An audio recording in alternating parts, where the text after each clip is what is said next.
Robotic urology has found indications in both benign as well as malignant diseases. At the Kokilabenhospitalmumbai Hospital, where we follow every life matters, from the Department of Urology at the Kokilaben Hospital in the second floor, we have gradually moved on in the last 9 years from the first to the second to the third robot. And in doing so, we have found indications that have actually served wonderful benchmarks in terms of results, both on the reconstructive platform and the platform of cancers or malignancy in urology. I, Dr. Sanjay Pandey, having been involved in reconstructive urology for the last 2 decades, very keenly look into the aspect of reconstruction by a minimally invasive surgery, and I've looked into robotic assisted pyeloplasty as a repair of pelvic ureteric junction obstruction with good results. Something where a patient who has got a PUJ obstruction picked up at age groups from pediatric to adult to geriatric for reasons that the kidney function is getting deteriorated and there is a significant hydronephrosis. It is important for us to identify such patients, but many a times patients come asymptomatic. So hydronephrosis of the kind where there is a pelvic ureteric junction obstruction may not necessarily be always be with pain and discomfort. Such indications of repair are evaluated by a way of CT intravenous urography and by a DTP renal scintigraphy to get an idea about the level of obstruction which needs to be repaired for a good antegrade flow of urine through a congenital obstruction at the pelvic ureteric junction.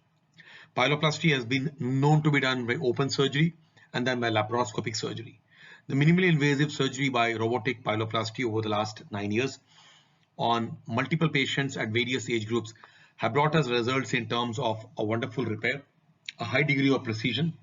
a early recovery, and a long-term results. Therefore, reconstructive urology has found its real strong roots in the results that have actually been brought about by robotic assisted procedures. When you look at robotic ureterocalycostomy, a procedure which is challenging because the lower pole of the kidney which is thinned out and the intrarenal pelvis doesn't allow us to give a great drainage, we need to look into an aspect of repair which could be a ureterocalycostomy where a spatulated upper ureter is then anastomosed to the lower part of the kidney which is spatulated. The area in question which is poorly functioning hydronephrotic is released and a good watertight anastomosis is created to create a funnel shaped anastomosis. So robotic ureterocalycostomy as a minimally invasive procedure has stood test of time and is something which we could give a good drainage and the drainage stands tall.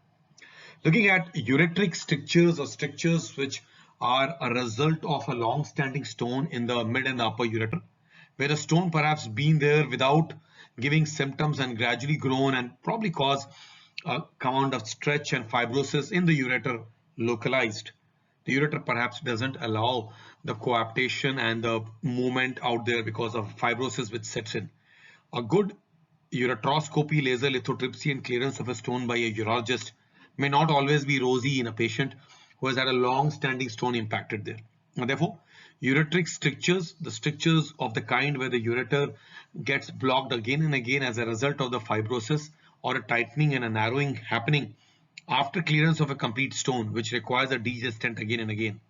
is best repaired by a ureterostomy if it's a short segment stricture. And robotic assisted ureterostomy is a challenging procedure where we are able to clear the stricture completely, remove the segment, and be able to place a stent across a spatulated anastomosis, which is removed after 4 weeks, and thus the drainage of the antegrade mechanism of the ureter is again safeguarded or brought back to normal. When you look at robotic ureteroneocystostomy, it is something where we look at many lower ureteric strictures, many of these patients with mega ureter, many of these low ureteric strictures which could even be tuberculosis, which was actually solidified and fibrosed itself, and the lower ureter is fibrosed for umpteen reasons which could be resulting from the radiation, from the gynecological injuries, from various stricture aspects, and also from the mega ureter. Ureteroneocystostomy could be a way where the ureter is anastomosed into the urinary bladder in a perfect anastomotic technique which could be reflexing or non-reflexing as required in the age group can be done robotically. This was an era when we used to do it open, and a transplant surgery we do a ureteroneocystostomy, which in due course of time will be done robotically. Vesicovaginal fistula, where the urine leaks from the vagina as a result of a leakage from the urinary bladder into the vagina, which can happen because of gynecological surgeries, which can happen because of cancer surgeries, because of radiation therapy, because of traumatic injuries. It's something where a psychovaginal fistula, where women could lead with urine leaking from the vagina, can be repaired and repaired completely robotically. A minimally invasive approach where past surgeries have been done and the abdomen could be scarred or could be adhered, where we robotically enter in a very minimally invasive approach, reach the area where the vagina and the bladder have joined together and there's a fistulous communication. The fistula is dismantled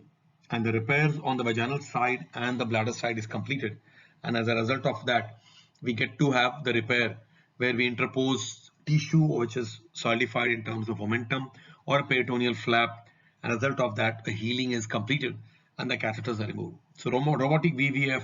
repair is a very gratifying surgery for the patient who continues to leak incessantly from the vagina as extraurethral incontinence and is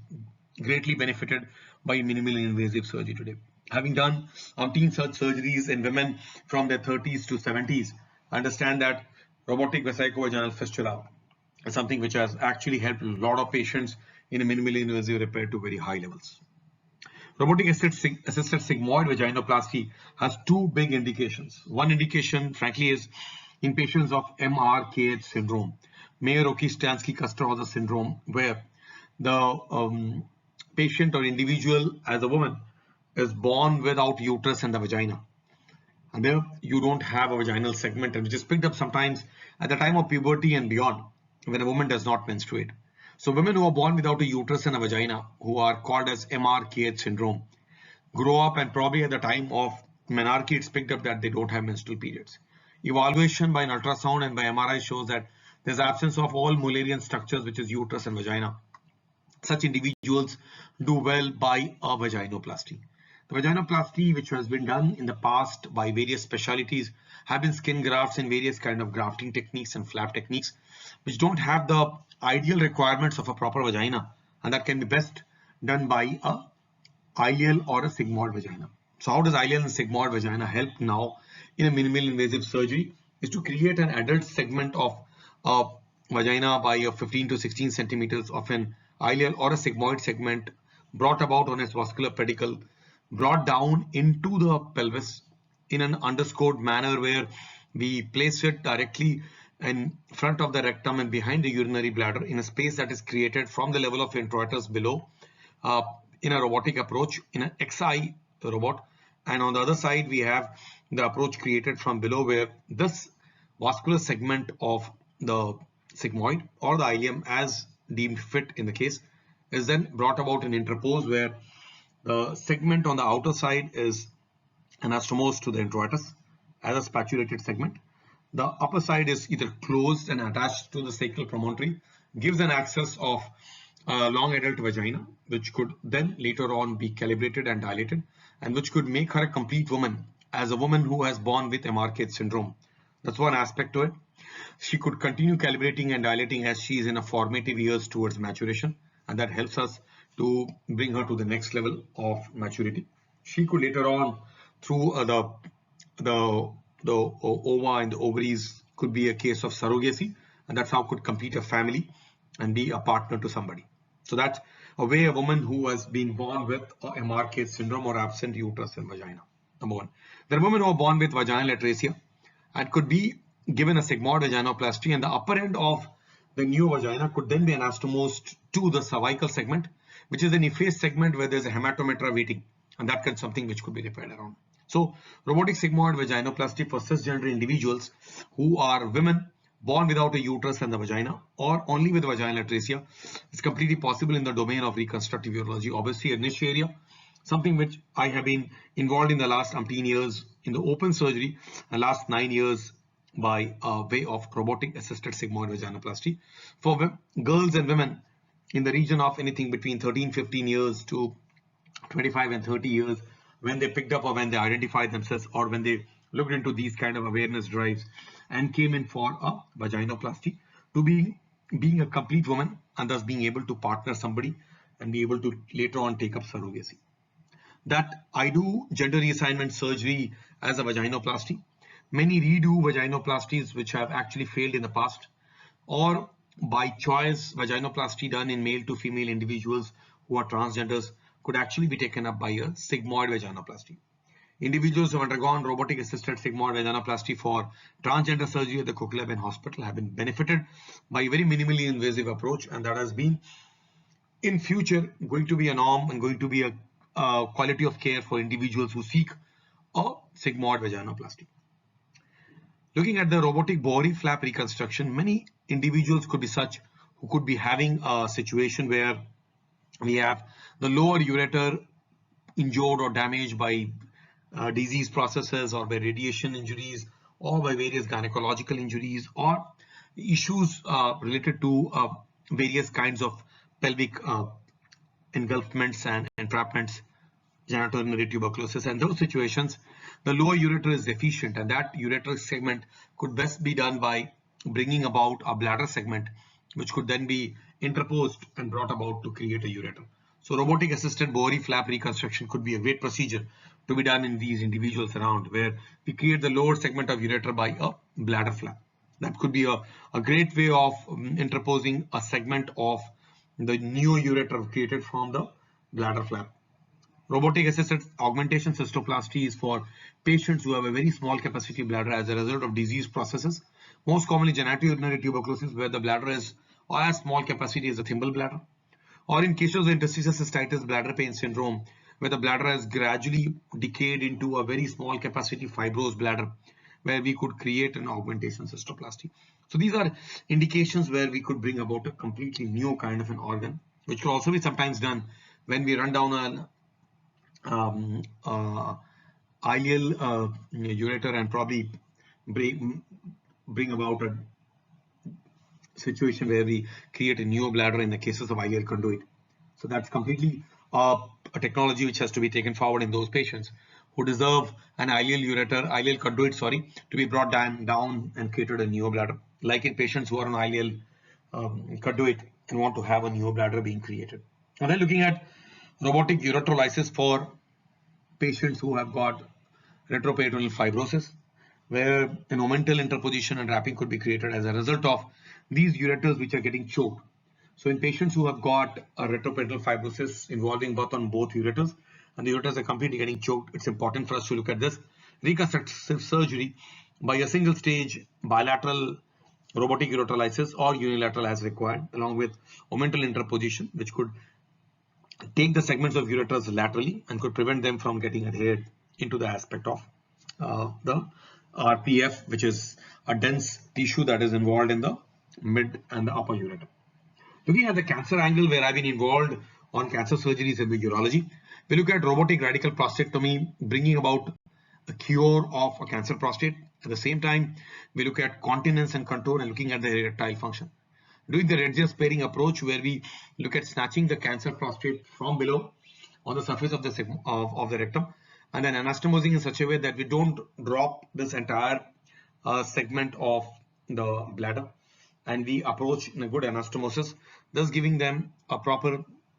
vesico-urethral angle, looking at not disturbing the entire neurovascular segment. And many of these patients continue to have good erectile functions and have a great continence mechanism. So robotic radical prostatectomy for a localized disease in malignancy has been an approach by us on the robotic SI and the XI in the past, and now with the third robot that I continue to do in the X or XI, we're doing robotic radical prostatectomy out here. Looking at robotic radical nephrectomy, which could be radical nephrectomy for a cancer which is a larger amount of mass that is involving the kidney in mid and upper and a lower pole, or in patients who are getting a simple nephrectomy done where the kidney is non-functioning or poorly functioning, diseased because of genitourinary tuberculosis, because of stone diseases in the past, and because of infected hydronephrosis and pyonephrosis.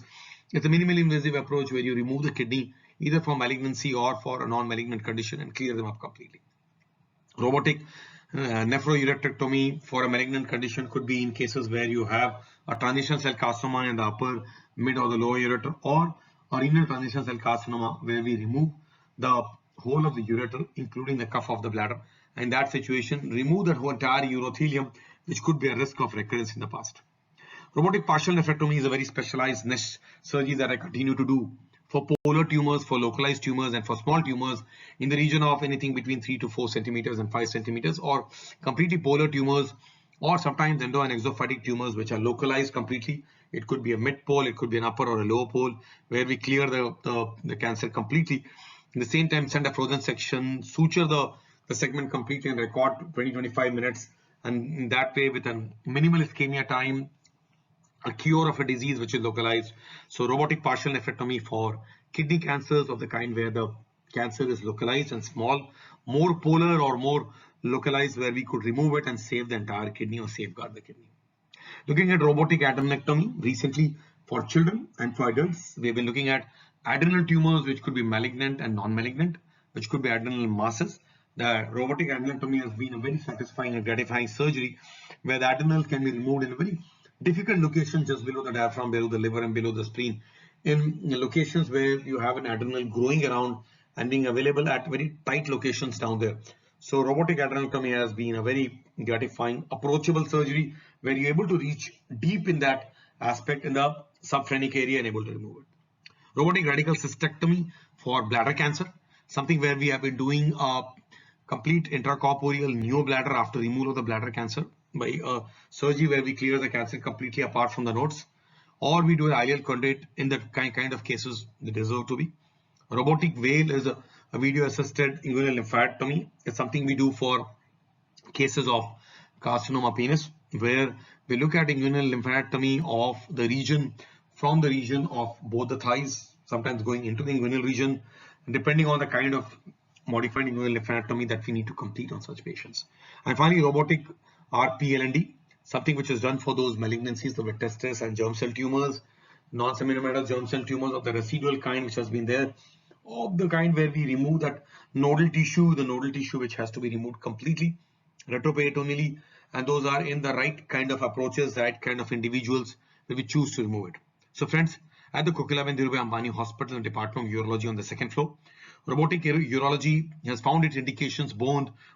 by me and the team on one side on a reconstructive segment where we reconstruct all these patients on various approaches that we do. Patients from all over the country and abroad have benefited from these surgeries. While on the malignancy aspect, we have looked into the kidney cancers, the prostate cancers, the bladder cancers, the testicular tumors, and adrenal tumors and bladder cancers by doing a minimally invasive approach by robotic assisted cancer surgeries. So friends, it's time to embrace this minimally invasive approach, for which I continue to be on the awareness drive to help individuals know as much as our patients can understand. While we look at this important aspect, we take it forward to the next level of understanding on the robotic surgeries that we continue to do.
Thank you so much. Thank you for listening to this.